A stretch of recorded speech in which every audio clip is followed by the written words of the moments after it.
What is up guys, Jarv here, back today jumping into Destiny. In today's video we're taking a look at the updates to Iron Banner in Season 22. This season sees some changes to the daily challenges. We have some new updated weapons and perks, on top of a brand new emblem and an absolutely awesome shader. So if you want to find out more, then be sure to stick around and enjoy the video. If you do enjoy the video, be sure to leave a comment and rating down below, and remember to subscribe for more Destiny 2 content. But without further delay guys, let's jump into the video. Now, each and every season we get small updates to Iron Banner, and Season of the Witch is no different. This season we see the return of two popular weapons, this time though with updated perks and bonus origin traits, on top of some sweet cosmetic rewards. Alongside the launch of the update 7.2.01, we saw some updates to Iron Banner daily challenges, and these have now been split into two series, and each series has 4 challenges that will roll out daily over the course of the week of the event. In the first series, players can complete Iron Banner matches with no restrictions to earn Iron Banner rank bonus multipliers. And as for the second series, players can earn points in Iron Banner as the seasonal subclass to earn pinnacle rewards. These are subtle changes and certainly uncouples the requirement to have a particular subclass equipped most of the time, so fully expect to see a diverse range of subclasses being used when Iron Banner kicks off. Now, much like in Season of the Deep, Iron Banner will rotate through different game modes. For Season 22, this is thought to be Control, Eruption, and Team Fortress. Now, in Update 7.2.01, they did make some updates to Iron Banner Fortress just by adding some game mode-specific voiceovers for that particular mode. So fully expect some unique and new dialogue from Keitel and Lord Saladin when jumping into Fortress in this season's event. Now, this season has also seen some updated weapons being re-added to the Iron Banner loot pool, the first being the Point of the Stag. This is a legendary combat bow that deals arc damage. Now, I think this is the 3rd time we've had the Point of the Stag as an Iron Banner reward, but for Season 22 we have at least some updated traits and even an origin trait. Now, the Point of the Stag comes with 6 perks in each column. In the first column it comes with No Distractions, Shot Swap, Archer's Tempo, Elemental Capacitor, Pugilist, and Slick Draw. And in the final column we have Dragonfly, Vorpal Weapon, Eye of the Storm, Swashbuckler, a brand new trait for Season 22 called Precision Instrument, and this is where dealing sustained damage will increase precision damage. Now, weapon hits will grant a stack of Precision Instrument for 1.25 seconds, and this will stack up to a maximum of 6 times. Now, if you are able to get a full 6 stacks, this will provide a 25% damage increase,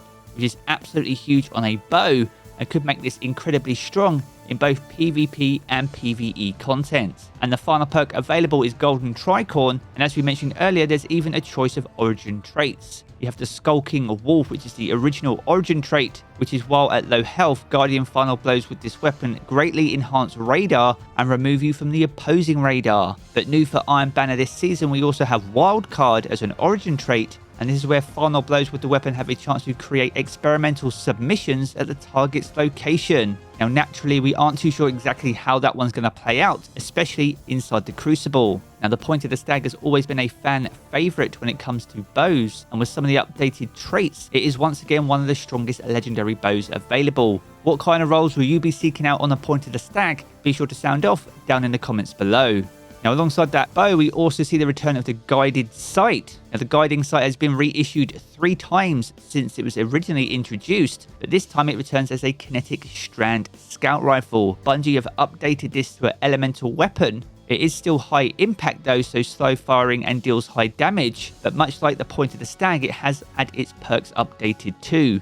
In the first main column we have Enlightened Action, a brand new trait for Season 22, where dealing damage improves reload and handling, which is very strong. We also have Demolitionist, Moving Target, Tunnel Vision, Perpetual Motion, and a personal favourite is Gunshot Straight, where aiming down sights increases body shot damage whilst decreasing target acquisition. And as for the traits in the final column, we have Hatchling, Adrenaline Junkie, Kill Clip, Encore, Cascade Point, and once again Precision Instrument. Now, quite a lot of the perks on this weapon are incredibly strong, and there are some really interesting perk combinations available. Things like Gunshot Straight paired with Precision Instrument means you'll be doing bonus damage whether you hit your target on the crit spot or not. Gunshot Straight will provide a 20% damage increase for body shots, whilst as we mentioned earlier, Precision Instrument can provide up to a 25% damage increase if you are able to get precision hits. So all in all, a very strong combination and one to certainly look out for.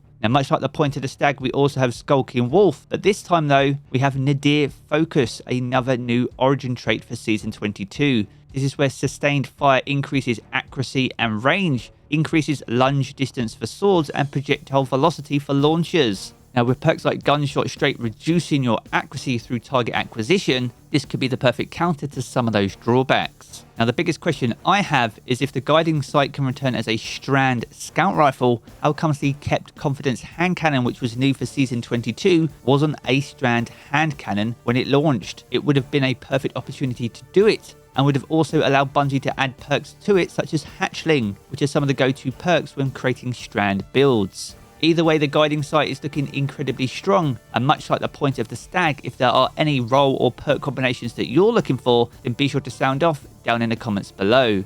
Now, as always with Iron Banner, as well as updated weapons and perks, we also get a brand new Iron Banner emblem to earn. This season comes in the form of Woodland Warband, which gives us another wolf-themed emblem. Now, you'll be able to earn this by completing Iron Banner matches and earning rank up packages with Lord Saladin. Now, is this emblem as nice as the one we got back in Season 21? I guess the jury is out on that one, but let me know what you think by ranking it between 1 and 10 down in the comments below. And finally, alongside the emblem, we also get a brand new shader. It comes in the form of Dragon's Teeth. And as we can see here, it has a good opportunity of being a very strong dark shader. Maybe not quite the all black shader we're looking for, but that will depend on the material that your Guardian is wearing, as they do all shade differently. But just by looking at the icon, it certainly has potential. And much like the shader, you can earn this through Iron Banner matches and earning rank up packages with Saladin over in the Tower Courtyard. Now, in week 3 of Season of the Witch, there is no Trials of Osiris, so it's highly likely we could see the first Iron Banner kick off next week. And much like in previous seasons, we'll likely have rotating modes over the course of 3 events throughout the entire season. It will give us a lot of opportunities to earn those new weapons with updated perks, whilst picking up the new emblem and the absolutely awesome shader. All in all, these are some fairly decent updates to this season's event, with larger updates expected upon the launch of the final shape. What changes would you like to see to Iron Banner and its reward structure? Let me know your thoughts down in the comments below. So there we have it, guys, a good look at the updated, refreshed Iron Banner loot for Season 22. If you've enjoyed this video, be sure to check out one of the 2 videos you see here in these cards for more Destiny 2 content. And if you want to keep up to date with everything to do with Destiny 2, then be sure to hit subscribe as well. I'm going to jump into the game as always, guys, and I will catch you all again very soon.